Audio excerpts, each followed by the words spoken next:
All right, good morning, everybody. A nice grey London British morning for you this morning.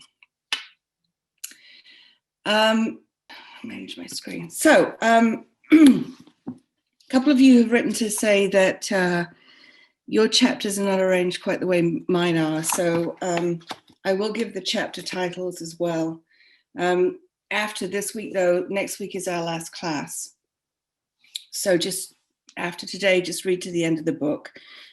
We don't have a class on the final week. Okay, so a couple of things before we get into the book itself, just that I kind of looked up. David asked me about the population of London in 1830-ish, which is where we're about with this. It was just short of 2 million. And London was the biggest city in the world. London stayed the biggest city in the world really until about after the First World War. And by the end of this century, Dickens century, by 1900, it was still almost twice the size of its nearest rival, which I think was Paris for a long time. The population of London now is 9 million. That puts it about number 30 in the world. Los Angeles has a bigger population. Chicago comes very close. Obviously, New York has a bigger population. So London was the biggest city for almost a century. And then after the First World War, it started declining and was replaced by first Tokyo and then New York, which dueled backwards and forwards for a while. I think the population of Tokyo now is something like 38 million or something, which is kind of mind-boggling. And there are a lot of Asian cities now in the top 30 that were probably just villages in 1830, and you know, particularly in China, cities in India. So it is pretty big, but it's a lot less crowded than it. In Dickens London, it's a lot less crowded than it is now. Having said that, again, a lot of the population was crowded into small parts of the city because there was no public transport available. Now, of course, you know, there are a lot more people actually working in London during the day, but they come in and they leave and they go outside of, you know, London itself. To the suburbs or even further. Public transportation being, you know, enabling them to get out of the city or the sort of greater London after the end of the working day. In Dickens London, as I said, in 1830, there was really no decent, cheap public transportation. So people had to live where they worked, and that's why a lot of these people were crowded into these, you know, these slums and hovels that where Fagin and Sykes and Nancy spend their time, and you know, where the Maylies and the Brownlows reside, would have seemed very, very empty to us in this day and age, I think. We see this when Nancy goes on her errand to go find Mrs. Maylie, because you know, she talks about running through the throngs in the bad parts of town, and then when she gets to the nicer parts of town, the streets are almost deserted. So again, I think it would be London today would seem very empty if we were able to go back in time, as long as we were in the right part of town and not, you know, in with the criminal gangs.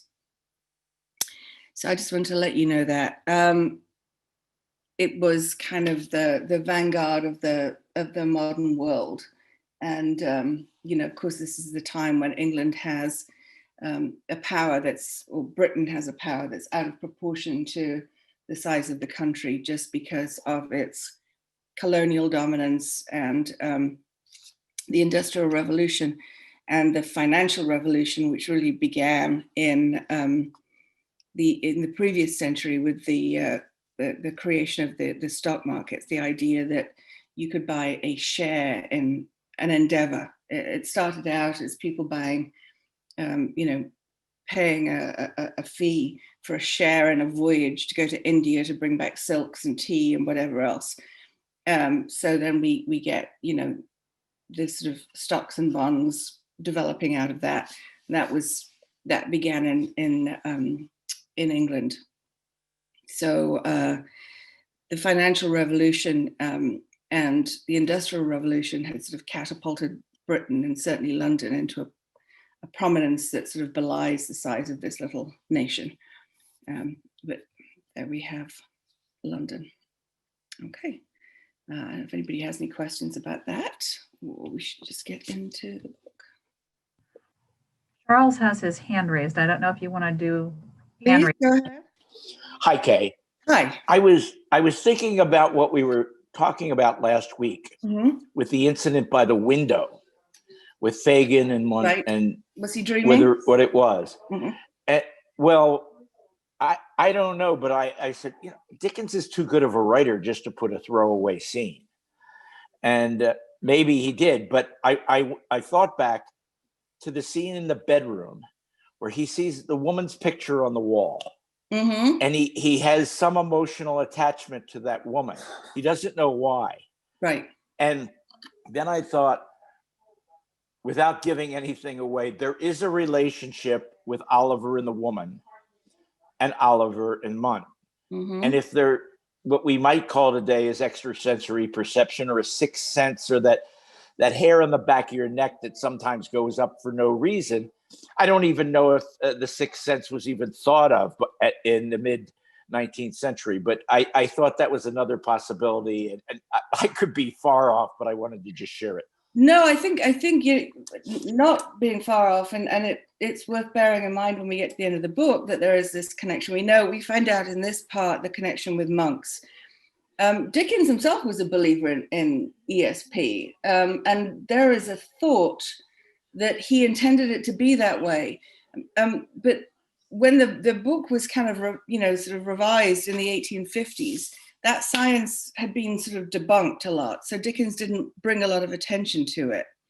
But he certainly did believe it in the 1830s, that it was possible to have this kind of clairvoyance. So it's absolutely perfectly possible that he intended that. And the other possibility, of course, is that this was really only his first major novel. And he would give his illustrator, details of a scene that the illustrator would then come up with. And some people have suggested that he wrote the scene, gave the illustrator the commission to draw the picture, and then was less than thrilled about putting in the scene. But by that time, he paid for the illustration and was too cheap to just toss it out. So who knows? But ESP is something that Dickens certainly did believe in at this time. This was being promoted as the latest, greatest science. So I think it's very plausible that he intended it to be that way. So as we go through this, what struck me in rereading this section right now is we kind of leave off with last time with Harry and Rose. Harry's in love with Rose.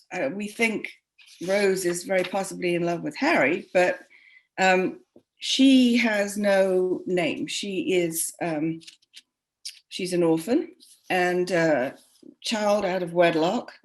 And so although she lives with Mrs. Maylie, she doesn't have the respectability that comes with knowing who her parents are, or being a product of a respectable middle-class marriage. So there's one example there of, this male-female relationship. We get another with Mrs. Coney. I still want to call her Coney Barrett.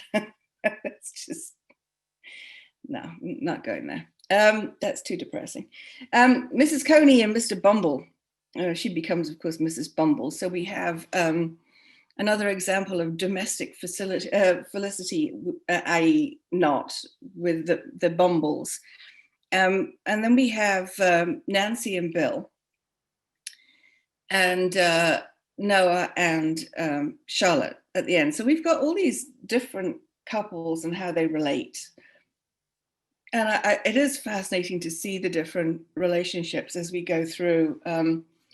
We get the sense that if Harry and Rose could be together freely, and Rose could forget that she has no name, and Harry did not begrudge her that, then they would be very happy. And you would expect the Bumbles to be happy together because they're very alike, and they are clearly not.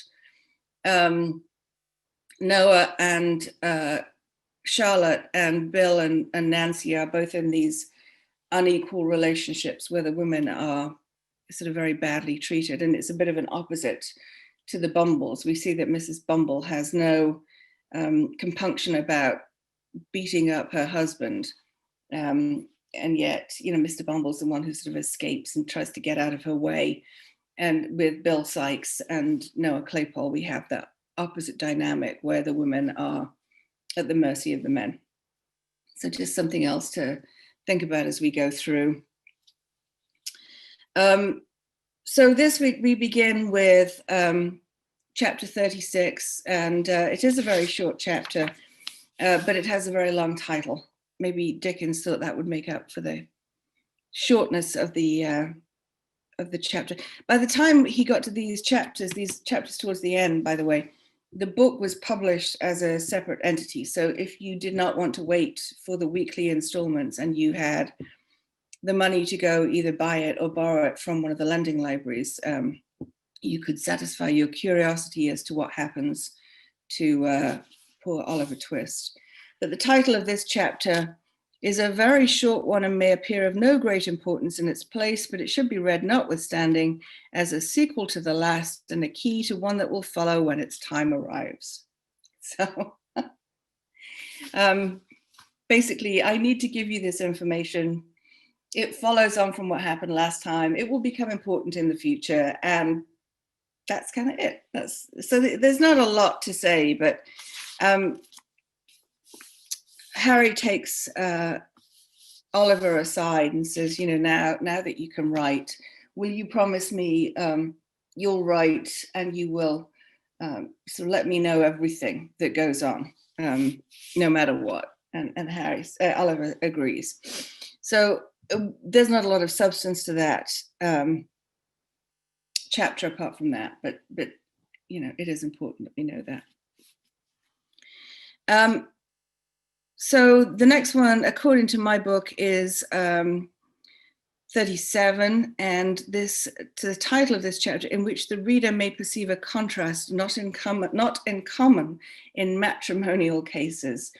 And this is where we see the domestic bliss or lack of it of Mr. Bumble and his lovely spouse.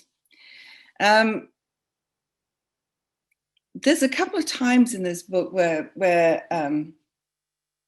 we sort of talk about, clothes making the man, as it were. When Nancy is sent to inquire about Oliver after he's gone to the Brownlows, she's dressed up in stolen clothing so that she looks respectable. And we see in this section when she goes to find Miss Maylie at the hotel, she's wearing her own clothes, and people are barely civil to her because she looks like what she is, a thief and a prostitute, and has no standing, and nobody wants to assist her. In order for Nancy to kidnap Oliver, she has to at least look respectable, and she does so in borrowed clothes. And there's a meditation in a couple of places elsewhere throughout the book about what a difference clothing makes. Even in this section, when Oliver meets the Brownlows again, it's noted that he's again dressed like a gentleman because Mrs. Maylie has clothed him. And for him to walk through the streets dressed in those clothes, he would be not remarked upon. But to go through the streets dressed like the Artful Dodger, then people would immediately begin to make assumptions about him. And this ties in, I think, very much with Dickens' thoughts about whether circumstances make criminals or whether they're born that way. And I think the emphasis on the change that clothing can bring about is very much along with his meditations on that were it for different circumstances, these people would not be doing these things. And I think that was also motivated by these sort of late night walks he used to take through London, and would see the sort of conditions they lived in and think, you know, if they had better conditions, they wouldn't need to resort to this kind of illegal behavior.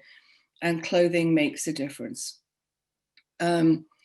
Excuse me. We see in this passage also, Noah gets dressed up in country garb to go to the police station in Bow Street to see Noah Claypole, so that he's not recognized or taken for part of a criminal gang. And, you know, Mr. Bumble realizes too late just how much he misses the coat, the laced coat, the cocked hat of the beadle, and how much that seems to have changed his status. So Karen, I see you have your hand up. Hi, Karen. Good morning. In reading this part, particularly in reference to the coat and the waistcoat, I'm sure you've read The Overcoat, the story by Nikolai Gogol. It's a spectacular short story. It was written in 1842. And it's about a gentleman and his torn up old coat. And the whole story is how he gets a new coat, which changes everything for him because he now looks respectable. And what happens with the coat, of course, it's a wonderful story. The coat takes him up, and then the loss of the coat brings him back down again. And this particular passage on the question of the dignity and holiness, and sometimes it says, are more questions of coat and waistcoat than people imagine. And I was trying to figure out the date, you know, how the dates match. I think this is roughly about the same time period when Gogol wrote The Overcoat. Oh, that's great. That's great. Thank you so much. I'm going to look it up. I have not read it, but yeah, and we do see this all the time. You know that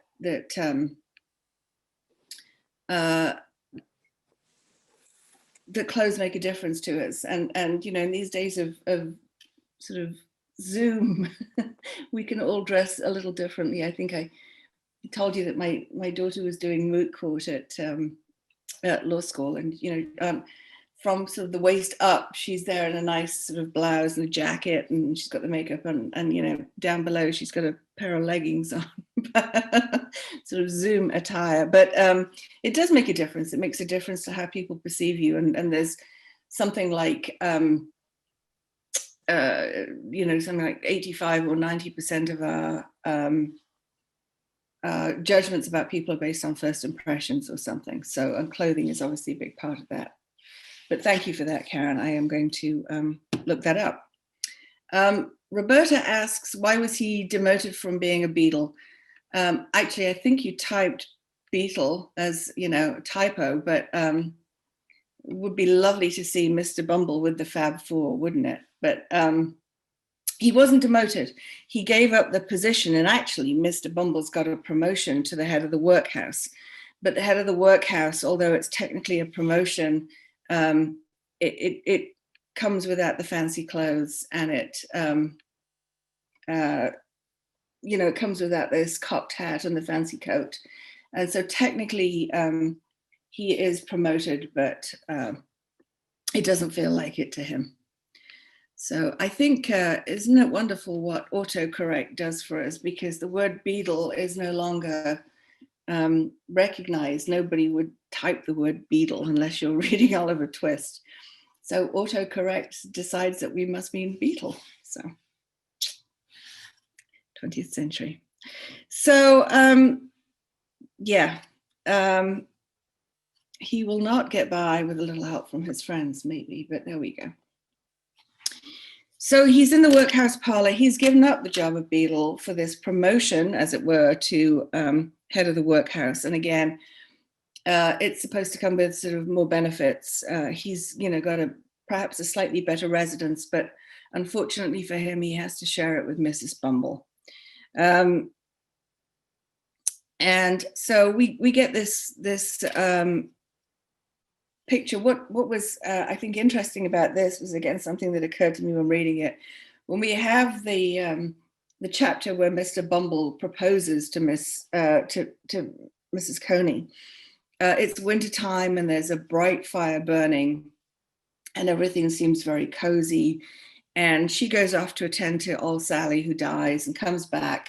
And Bumble is warming himself by the fire, and there's, spirits to drink, and everything seems very lovely and cozy. It's wintertime, and now it's summertime.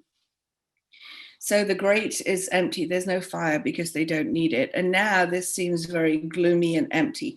And Dickens has nicely sort of flipped our expectations on its head a little bit, in that normally we think of wintertime as being bleak and summertime as being, the sort of gorgeous outdoor, lots of sun, lots of warmth and all that. And it's flipped. Summertime is bleak for Mr. Bumble. And that's also the opposite of what we see for Oliver, because Oliver's having this, sort of bucolic time in the countryside, and he's outdoors picking wildflowers and being able to roam freely, and summertime for him is glorious, but summertime for Mr. Bumble is not a happy thing. And partly this is because he misses his waistcoat and his overcoat, and but he misses the cocked hat most of all.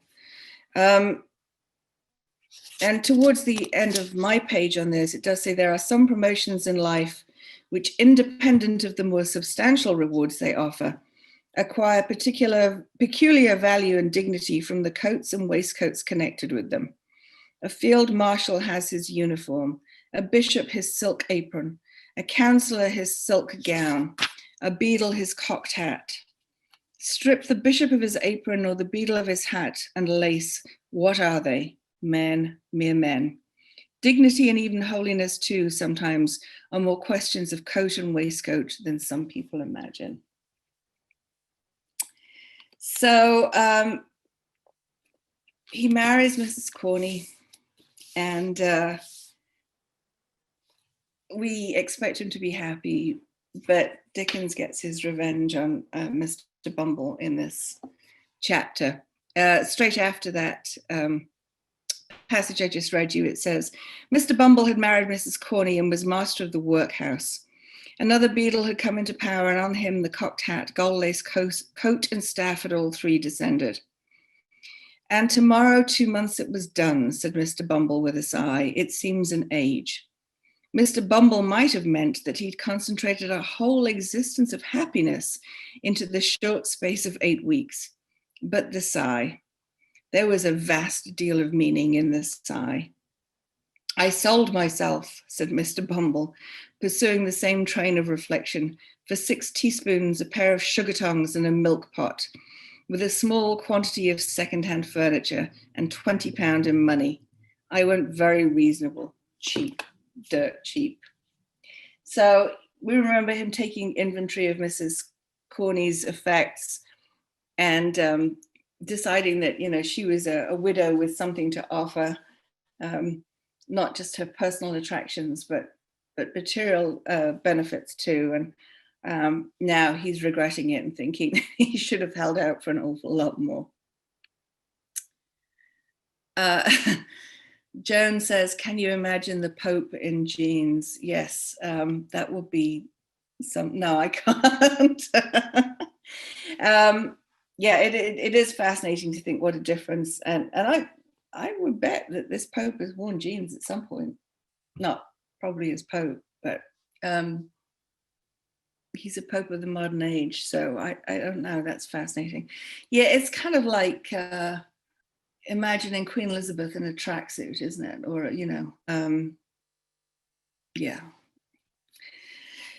So, and Steph says, clothes make the man. Yes, indeed. And as we've seen in this book, also, the women, judgments made on both sides very quickly about how people look.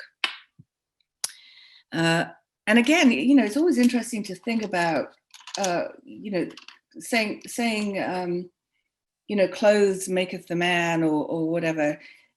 can almost become cliches in this day and age because we've heard it so often. But don't forget, a cliche is something that is based in truth and is just being said over and over again. But reading this in 1830, it might well have been a novel consideration for a lot of Dickens readers, that their judgment was so affected by how they looked at people in the street and what they wore.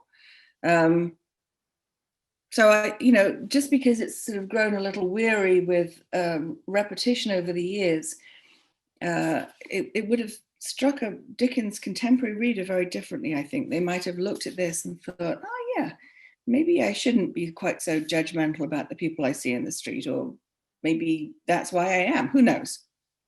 But I think it's worth thinking about as a, this is 190 years ago. So yeah, things were a bit different.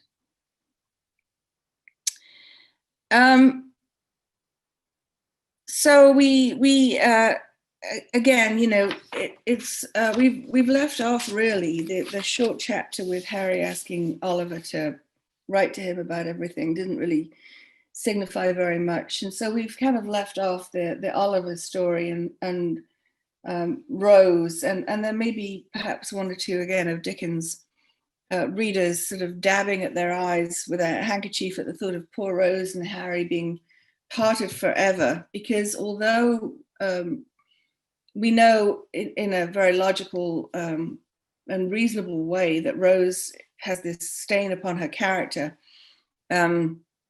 we know she's really a lady because of the way she acts, not just, and incidentally the way she dresses, but she is, practically angelic, this woman. So maybe Dickens readers were thinking poor Rose and poor Harry divided forever, and they may have been quite sad at the end of that last section, but now Dickens has decided to raise our spirits with a little domestic comedy. And we see, Mrs. Bumble now sort of tearing into him. Are you going to sit there all day and do nothing, kind of thing? And then she goes after him. Mr. Bumble comes back with some cruel words. He says, you should be obeying me. He says, your late unfortunate husband should have taught it you, and then perhaps he might have been alive now. I wish he was, poor man. Not because he wants Mr. Corney back, but because he doesn't want to be married to Mrs. Bumble. And Mrs. Bumble just starts crying, and we don't believe for a second that she's really hurt by this, but this is her way of manipulating Mr. Bumble even more. And this is halfway through this, well, maybe not quite halfway through this chapter, but I love this little description of Mr. Bumble. Tears were not the things to find their way to Mr. Bumble's soul. His heart was waterproof. Like washable beaver hats that improve with rain, his nerves were rendered stouter and more vigorous by showers of tears, which, being tokens of weakness, and so far tacit admissions of his own power, pleased and exalted him. He eyed his good lady with looks of great satisfaction, and begged in an encouraging manner that she should cry her hardest, the exercise being looked upon by the faculty as strongly conducive to health. It opens the lungs, washes the countenance, exercises the eye, and softens down the temper, said Mr. Bumble, so cry away. And of course, it's kind of funny now because we don't believe for a second that Mrs. Bumble is really hurt. And if she is, she kind of deserves it. I mean, hurt in her feelings. But it's also a telling commentary on how Mr. Bumble would have seen the children and the women and even men in the workhouse who perhaps reduced to tears by their circumstances, was just so incredibly hard-hearted. So, okay, we have a comment from Nick. it's published, published in 1842, the Overcoat short story by Nikolai Gogol. So if you look in the chat and you want the details, thank you for posting that, Nick. You can see that and take note. Thank you, appreciate that.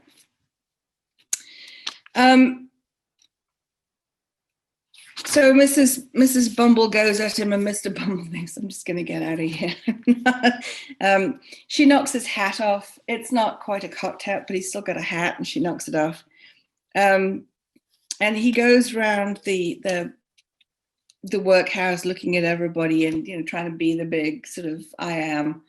And poor Mr. Bumble, you know, he manages to go into the very room where his wife is working with some of the workhouse people. And we see just how, you know, henpecked and ridiculed he is by his wife, and even the workhouse paupers are laughing at him. And it's kind of like, you know, he feels, how far have I fallen? I walked around the parish in my lace coat and my cocked hat, and now I'm supposedly the master of this workhouse, but everybody knows I'm not. So coincidences abound, of course, especially in this part of the book with the reemergence of Noah Claypole. But before we get there, Mr. Bumble does what untold millions of British men have done since time immemorial. When they can't get the better of their wife, they take themselves off down the pub. And he does this. And there's, one man in the pub. And of course, it just so happens that the man is looking for Mr. Beadle, and Mr. Bumble, Mr. Beadle, Mr. Bumble, and Mr. Bumble walks in. So, you know, he buys Mr. Bumble a large quantity of gin and hot water. And then he says, this is why I wanted to meet you. He says, do you remember 12 years ago, there was a baby boy born? And he jogs his memory. He says, yes, Oliver Twist. And Bumble says, you know, I don't want to hear any more of him. But to get to the information that the stranger wants, Bumble admits that although old Sally dies, because this is really what this gentleman was looking for, Bumble says old Sally did confess something to somebody else right before she died. And this is the information that this strange man has been looking for. So he says, I want to meet this other woman. And they arrange time and place. And Bumble says to him, so, you know, basically, tell me your name.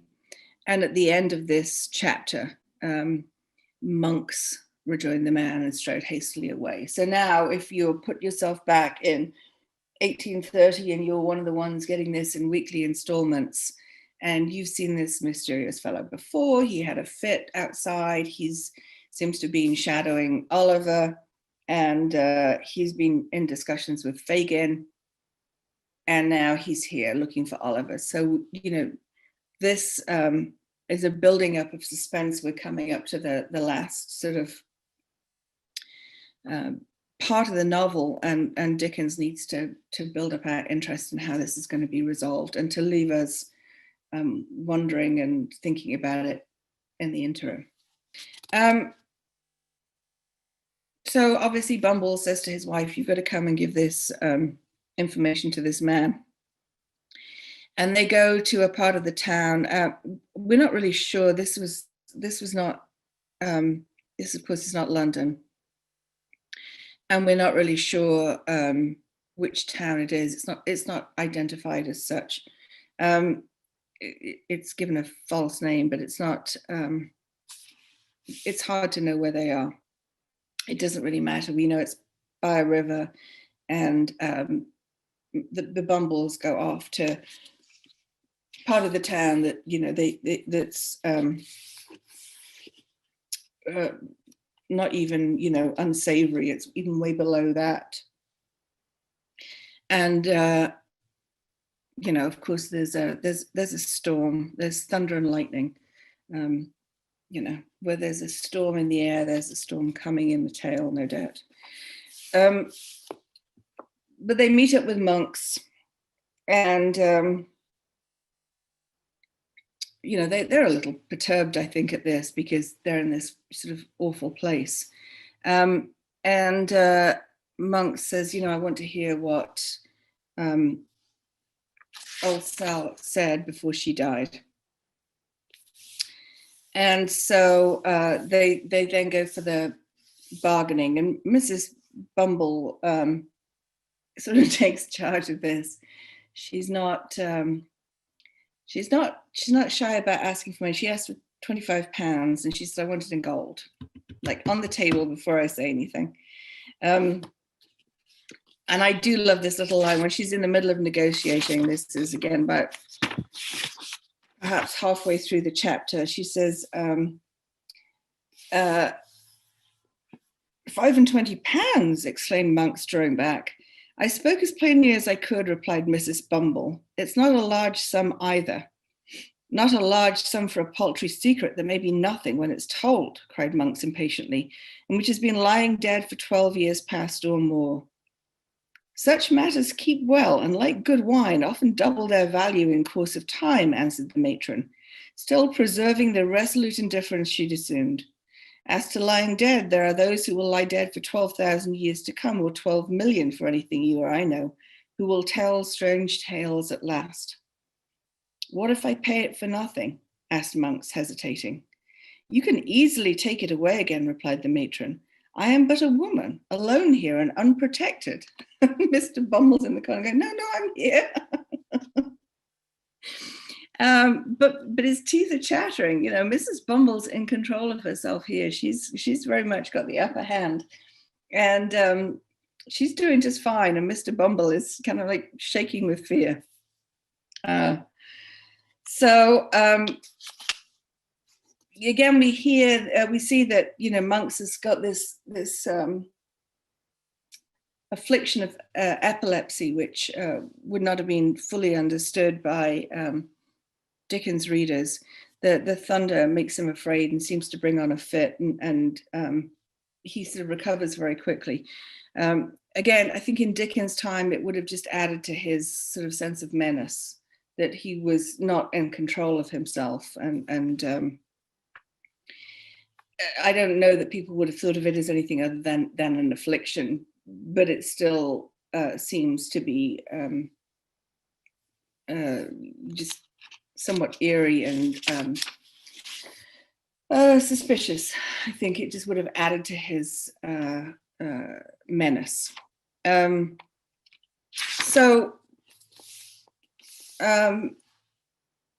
Bumble tells him the deal. Sally nursed Oliver's mother, the woman we know as Oliver's mother, and she stole property from Oliver's mother as she died. And but by the time Sal died, she had pawned it. And I'm sure you know this, but just to be clear about it, the pawnbroker was the place where you went basically to borrow money, and you would leave with the pawnbroker some security against that loan. So it may be that towards the end of the week, if you had no money in the house to feed your children, but you had your husband's pocket watch, you might take the pocket watch to the pawnbroker and leave that with the pawnbroker, who would advance you a loan. And then once your husband had got paid, you might go back and pay the pawnbroker what you owed him and be reunited with your property. And of course, in very, very, very many circumstances, people were not able to buy back their property. So the pawnbroker would then sell them so that he could recoup his losses. So if you were in the market for a nice pocket watch and you did not have enough money to go and buy a new one, you might, you know, go into a pawnbroker's and see which property had not been reclaimed and which you could buy at a discount to you and at a profit to the pawnbroker. But so we have this, this little moment where Monks thinks everything's for naught after all, because Sal had pawned this property that she'd stolen from Oliver's mother. But we should know that Mrs. Bumble is equal to everything. She went and she paid the pawnbroker and retrieved the property. So what we're talking about now is property that belonged to Oliver's mother and that Sal had stolen and pawned and Mrs. Bumble has retrieved. And basically this is what she is giving Monks in return for the 25 gold sovereigns that he has given her. It contained the package. She gives him a little kid bag, a little leather bag. So he tears it open. It contained a little gold locket in which were 2 locks of hair and a plain gold wedding ring. It has the word Agnes engraved on the inside, said the woman. There's a blank left for the surname, and then follows the date, which is within a year before the child was born. I found out that. Well, that's kind of important because this is a wedding ring. So it has the word Agnes. If this belonged to Oliver's mother and there's a date before the child was born, then Oliver may be legitimate. So that's the crucial importance of this. So, there's the sort of then getting the Bumbles out of the way, and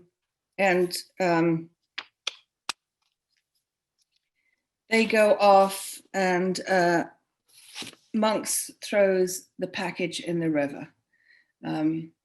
But does he throw everything in the river? It doesn't specify. So the Bumbles go off, and Monks is left with having extracted this knowledge from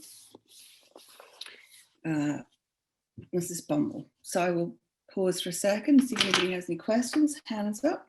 So now I'm on to what in my book is chapter 39, introduces some respectable characters with whom the reader is already acquainted and show how Monks and the Jew lay their worthy heads together. So Bill Sykes is ill. Oh, we have one question, sorry. I know it takes you a while. John says, isn't 25 sovereigns a lot to pay for this? Yeah, I mean, it is a pretty huge sum of money. So if Monks is prepared to pay that, then we have to assume that there's an awful lot more at stake somewhere else. And I think that's very crucial too, because certainly the property that Mrs. Bumble has given him is not worth that much in money. But until we find out what Monks wanted the information for, we're not going to know if he's overpaid or not. But a reader would have been absolutely struck by that wow, he's given a small fortune for this information. So what else is at stake, I think.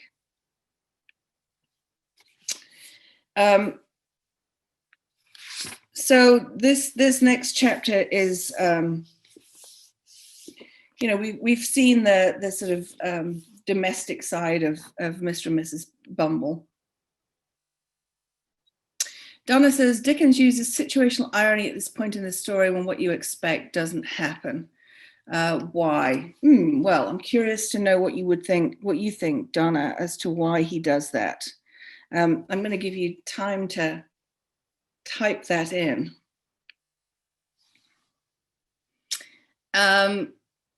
Thinking about Monks throwing Agnes' purse away, Dickens clearly established that Monks meets a classic standard for mortal sin, knowing that what you are doing is wrong and doing it anyway.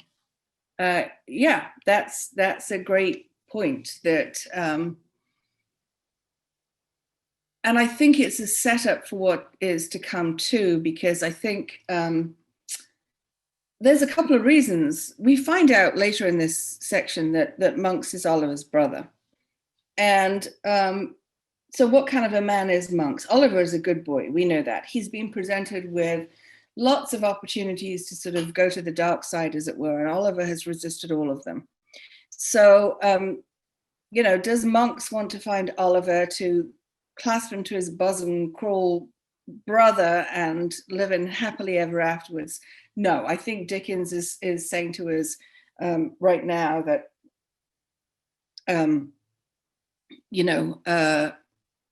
this is going to be a bigger conflict and may not end that well. And I think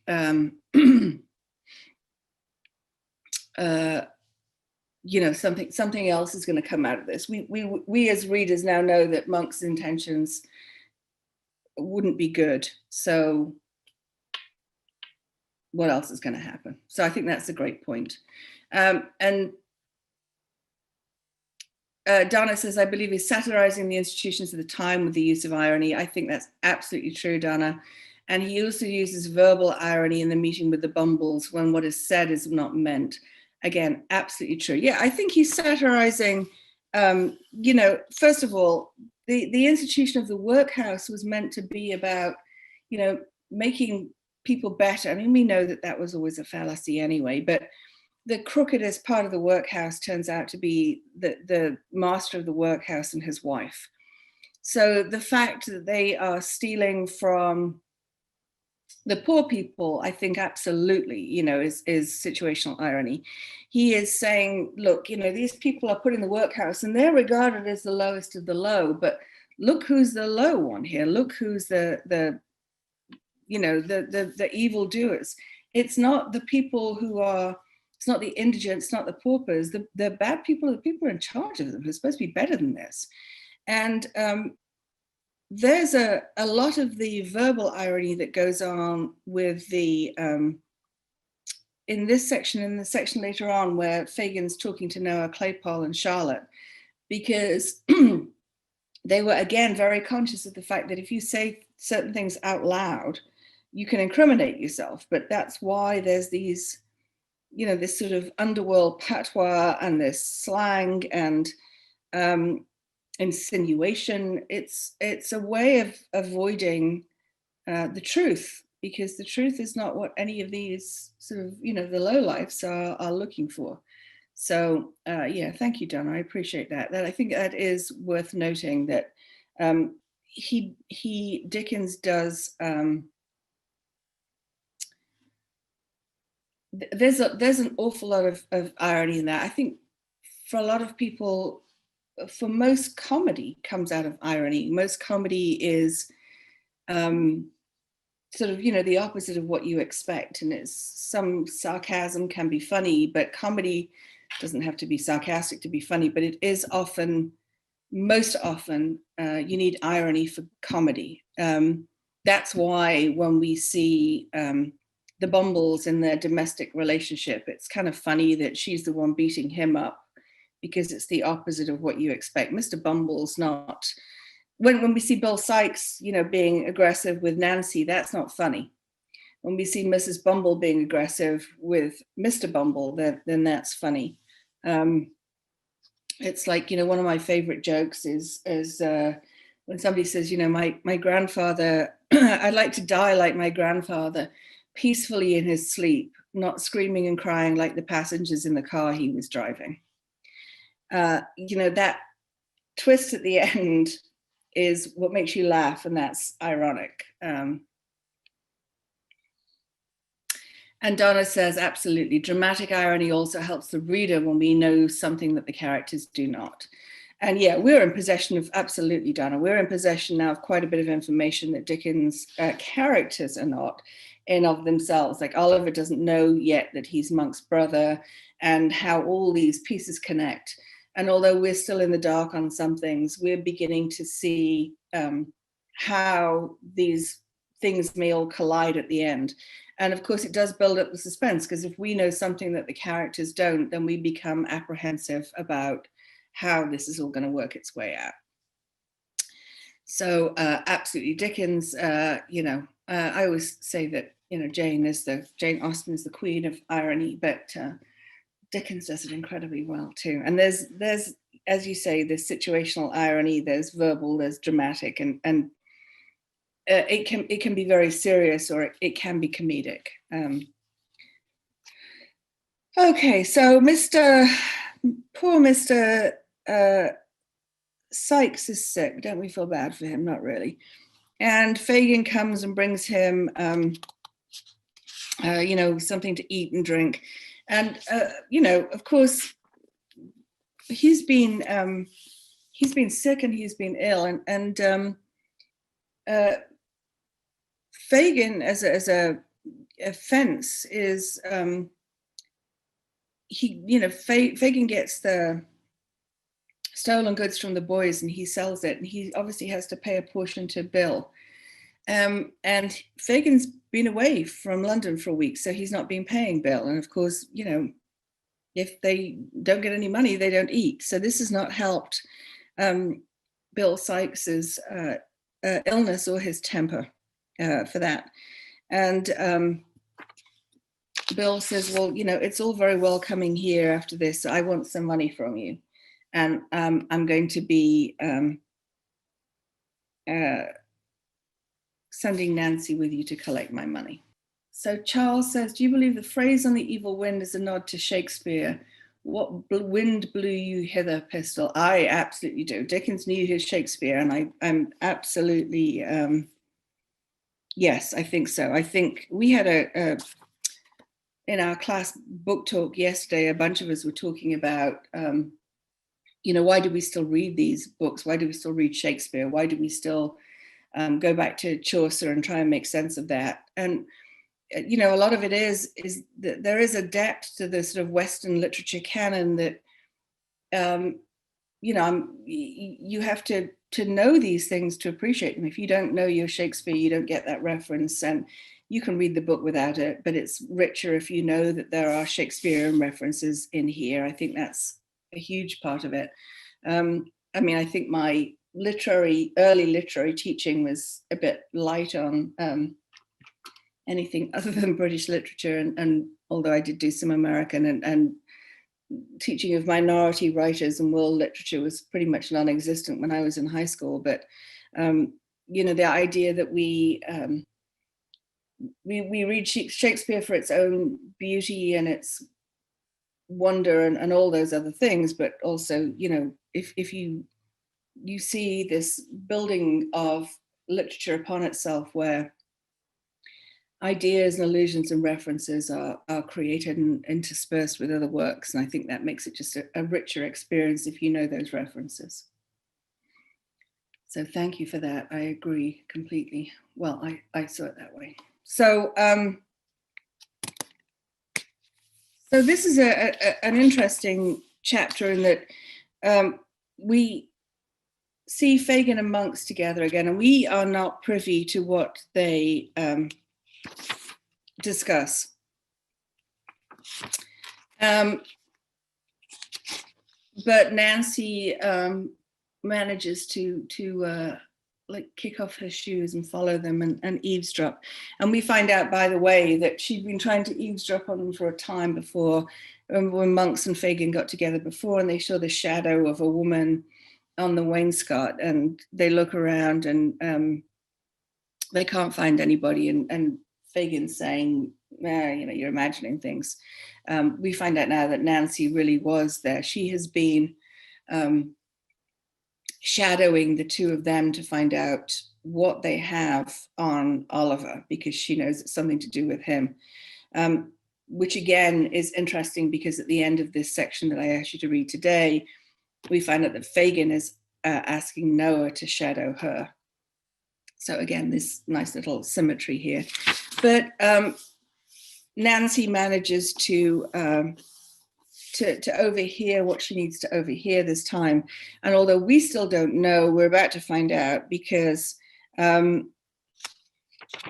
she goes off and she gets to the hotel where the Maylie family are staying near Hyde Park. The clock struck 11. That's becoming an hour for Nancy to go walking around.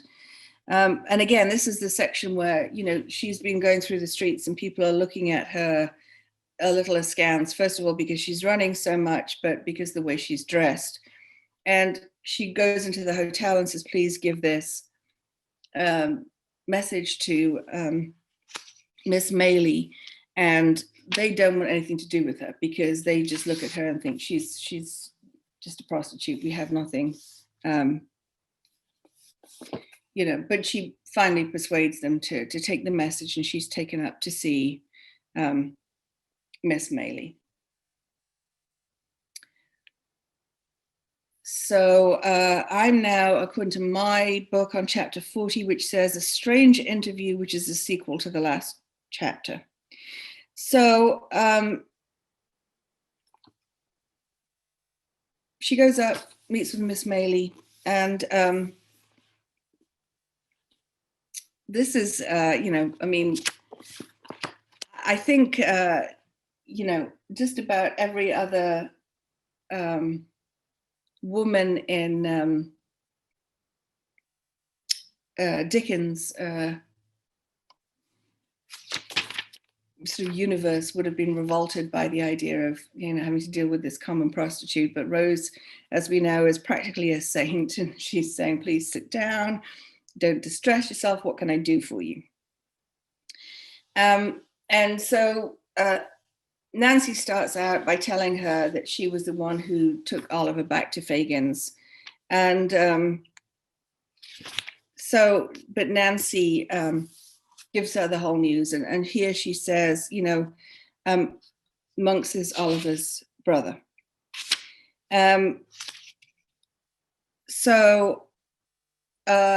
This is where we find out the connection between them. And it would have been just, you know, as astonishing to everybody as it was to us, I'm sure, the first time we read this. And the conclusion of this chapter, though, is, again, Rose's goodness. She wants to help Nancy. She wants to protect Nancy. She wants to take Nancy, you know, away from Bill Sikes and keep her safe. And Nancy says, no, you know, I've got to go back. This is my choice. I've got to go do this. And the girl says, well, you know, how can we find you again? And she said, I will be every Sunday night from 11 until the clock strikes 12. I will walk on London Bridge if I am alive. So again, nothing like having a dramatic meeting in, you know, an iconic place in the middle of the night. It's not like, oh, I'm hanging around, you know, the Serpentine, which is the big pond in Hyde Park on a sunny Sunday afternoon. Of course, we understand that, you know, poor Rose can only get away when Bill Sikes has either had too much laudanum or alcohol or both. And she is a creature of the night and used to being so. Okay, so the next chapter begins containing fresh discoveries and showing that surprises like misfortunes seldom come alone. The surprise in this one is that Oliver, who's been out and about with Mr. Giles as a bodyguard, which is rather nice, says he's seen Mr. Brownlow. The last we heard, Mr. Brownlow was off in the West Indies or something, but he says, no, I've seen him. And they take Oliver to see him, and we have Mr. Grimwig. And this is, you know, I don't know, Mr. Grimwig is just, I mean, he has a function in the plot because he persuades Brownlow, after Oliver has absconded, that Oliver was really a bad one, and not that he was taken, but that he's chosen to run off. And now he does seem to be just kind of like a little bit of the comic relief in this. He, you know, puts his chair on one leg into a pivot and goes round and round. And then he gets up and kisses Rose. Now, I mean, you know, Rose is a bit taken aback. I should have punched him in the face, but Rose is a bit taken aback by this. But this is the chapter where we find, you know, Oliver come back to the Brownlows, that Mr. Brownlow recognizes the truth of the fact that Oliver is a good one. And he calls Mrs. Bedwin up, who was Oliver's lovely old nurse, and she's hugging and kissing him, and you know, their kind of happy reunion. And we know with, you know, a full, perhaps not quite quarter of the book to go, that this is a happy reunion that's not likely to last. But so after Nancy had been to see Rose, Rose decides not to tell Dr. Losburn about the meeting, because she knows, we've seen it before, his impetuosity, his impulsiveness. Losburn's likely to sort of, you know, get up and go and you know, pick a fight with Bill Sykes or Fagin or whatever and come out by far the worst of it. We saw this when he took Oliver to look for the Brownlows the first time, when Oliver identified a house as being the one where he'd been kept. And Losburn bursts in to find the hunchback, and then thinks to himself afterwards, maybe I shouldn't have done that. That could have gone very, very badly for me. So Rose is right not to trust Losburn with the information until she's sort of got allies there. And we have Brownlow and Grimwig. Well, Brownlow at this point calming him down and saying, not so hasty. And Losburn's sort of like, let me at him, I want to go fight him. And this is still in towards the end of the chapter. Brownlow saying, hold on a second. He said, it is quite clear that we shall have extreme difficulty in getting to the bottom of this mystery unless we can bring this man Monks upon his knees. That can only be done by stratagem and by catching him when he's not surrounded by these people. For suppose he were apprehended, we have no proof against him. He's not even, as far as we know, or as facts appear to us, concerned with the gang in any of their robberies. So Brownlow is the voice of reason here. And he says, let's calm him down. Let's go talk to Nancy on the bridge. And they agree to bring in both Grimwig and Harry Maylie into this little committee that they've got going to sort of figure out what this has got to do with Oliver and what he might get from this and learn from this. So we leave them there, and again, you know, there's some suspense, because next we go back to some old friends. An old acquaintance of Oliver's, exhibiting decided marks of genius, becomes a public character in the metropolis. Again, completely ironic, because Noah Claypole is, you know, as dim as two short planks. But there we go. Donna says, the women in this part of the novel seem to be the movers and shakers behind the scenes. Why? What is Dickens trying to say about women in the society? I think that's absolutely right. And I think he is pointing out that it was, again, interesting that when we talked about in book talk yesterday, and Beth was talking about the 18th century and about, you know, Mary Wollstonecraft writing Frankenstein, and the Blue Stockings group, where women got together to talk about politics and ideas and religion and enlightenment and all these wonderful things. They sort of became a bit repressed after that. It's when women's rights went backwards in the 19th century. And I don't know that Dickens is, you know, full on feminist or arguing for that, but I think he's certainly arguing for the fact that women can get things done in different ways than men can, certainly in this kind of society, and that women can move things sometimes in ways that men can't, and that they should be sort of ignored at their peril. Dickens at this point was a young man. He was not married, I don't think, at this point, although if he was, it was very newly married. And his affair with Ellen Tiernan, the actress, came way in the future. But you know, he grew up very poor. He was sent off to the blacking factory because his father was impecunious. And I think it's very possible that Dickens saw that, you know, women would approach problems perhaps in a different way, but be no less effective. And it's worth, it is drawn out in this part of the book. So yeah, thank you for that. But yes, ironic, because Noah is, you know, not, as we would say, the brightest light 2 sandwiches short of a picnic, maybe, I don't know. Anyway, we find out that Noah has stolen everything from Mr. Sowerby. He's taken the money out of the till.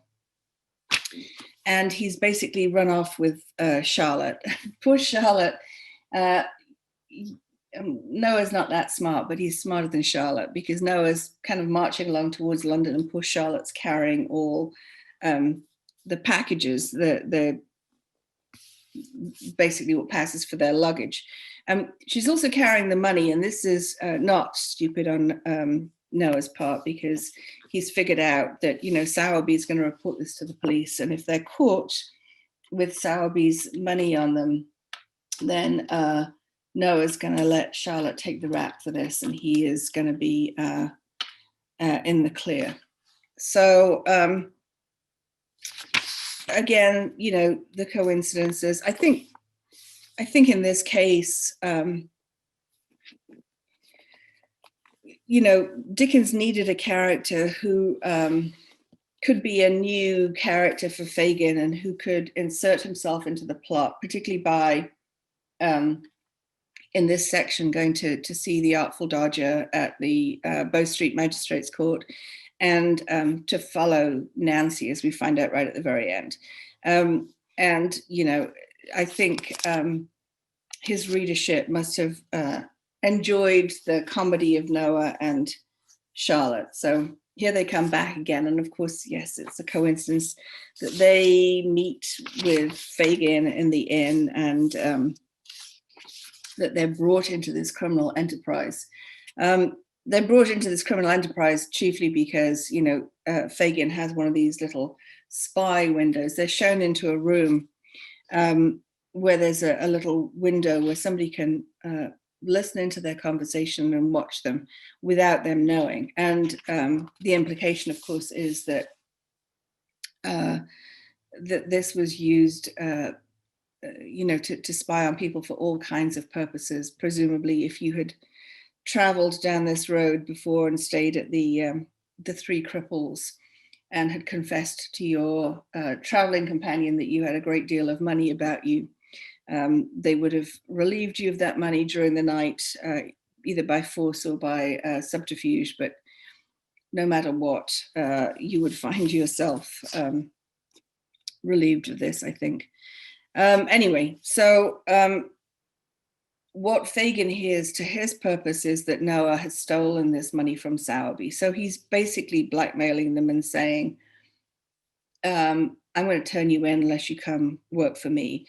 And it's not that hard to sell, because Noah has confessed previously to Charlotte that he just wants to, you know, he's just going to be a thief and steal enough till he's got enough money to become a gentleman and make Charlotte a lady. And he says to Fagin, all right, you know, I'll come join you. And Fagin tells him the easiest way to make money quickly is to wait until you see, you know, a young child running out of the house with money that their mother sent them on an errand, and you knock them off into the kennel was the gutter by the side of the road. You knock them off into the kennel, take their money, and then walk off. And while the child's like screaming in the gutter, you've got yourself away. Noah thinks this is a huge joke, and absolutely, you know, that, yes, sign me up, I'm there for it, kind of thing.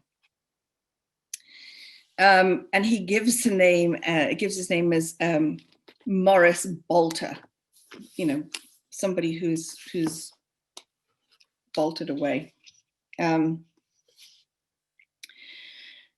So then we get back to the Artful Dodger. We have not heard about him for a long time, and we find he is in serious trouble. So again, Dickens is leaving us hanging with the whole Oliver Monk's plot, and showing us, you know, something else. In my book, this is chapter 43, wherein is shown how the Artful Dodger got into trouble. And what has happened is that he's went to pick a pocket, and he was caught. And the thing that has identified him was the snuff box he has. Again, very often not just handkerchiefs, but everything was monogrammed and, maybe designed so that it could be recognized. And it seems to be that this time the Artful Dodger's luck has come to an end, because the owner of the snuff box is going to come to court and say, that's mine and he stole it. So I just wanted to let you know that about the sort of criminal justice system at this time. They didn't make any allowances for children. There was no sort of such thing as, being underage for these crimes or anything like that. I mentioned to you last time that pretty much, in terms of the taking other people's property, burglary was by far the worst, because that involved breaking into somebody's home, and that's, their sanctum. And then robbery is next, and robbery is taking money by force, while you're in possession of a weapon. So a sort of, a mugging, if you like, or, something like that.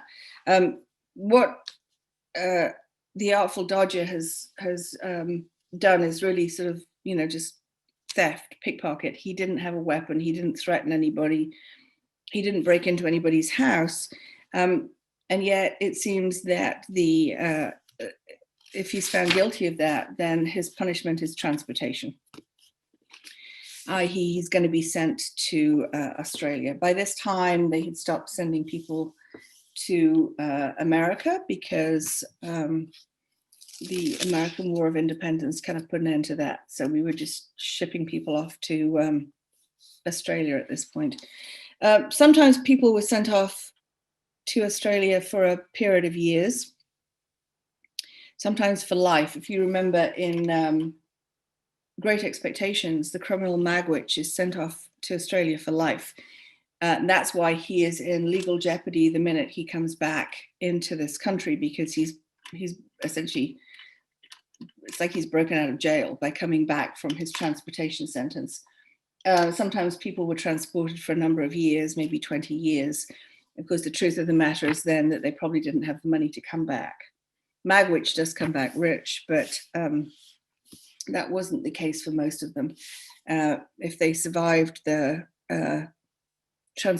voyage itself, and then the treatment they got in the colonies in Australia, then they were, lucky if they could find their way back, and most of them did not. So transportation for 20 years would often just mean a life sentence over there.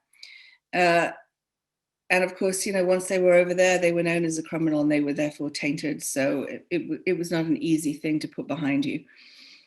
Children and women were transported. It wasn't just men. Again, no sort of allowance for age. Robert Peel became Home Secretary in 1822. That was why policemen were called bobbies, because he really started developing the modern police force, and they were named after, they were colloquially nicknamed after him. So Robert Peel is how we got bobbies. And Bow Street, which is where the Artful Dodger ends up, was the site of one of the first sort of formal police stations. And the people who came from there, the police officers who came from there, were known as the Bow Street Runners. So although there was some legal reform in the few years between Robert Peel coming into the position as Home Secretary and Dickens writing this book, it was very scattershot and disorganized. There's no written constitution in Britain. I mean, there kind of is, but it's a collection of statute and common law and many other writings. And Peel really was on a mission to try and to codify this, but it was going to take a long time. And they were busy making laws at this point about what actually constituted a theft or what constituted a burglary. And we're not really paying attention to the rights of people accused of those crimes. So although any person who was accused of a crime could have a lawyer, he didn't have to have one. The rights of the defendant were minimized. And in particular, there was no There were no rules about evidence. So this is where I find myself in my household now, with one child in law school and one child in writing a novel. We're halfway between literature and law in this house. And I was talking with her the other day about the exceptions to the hearsay rule, and hearsay was allowed. Hearsay is just saying, if at one point Fagin talks to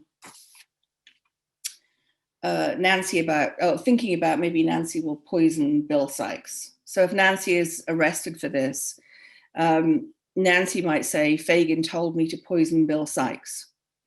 And she's offering that statement to prove that it's true that Fagin said that. And any decent lawyer would stand up and go, hearsay, you can't say that. So people said anything in court and they were not challenged on it. So if you were convicted, or if you were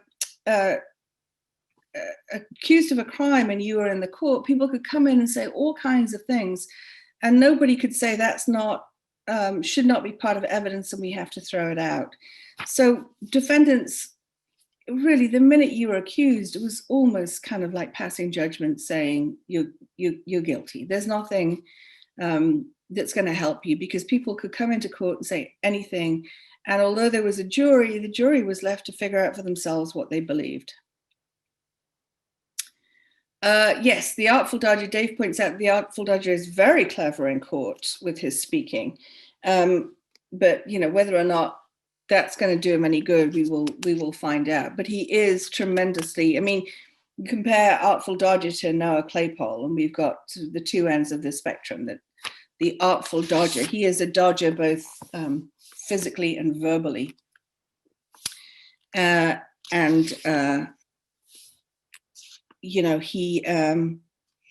love the part where he says towards the end of that chapter, they're saying to the magistrate, he's an out and out vagabond. And he says, do you have anything to say? And the judge replies, no, not here. For this ain't the shop for justice. Besides which, my attorney is a-breakfasting this morning with the vice president of the House of Commons. But I shall have something to say elsewhere, and so will he.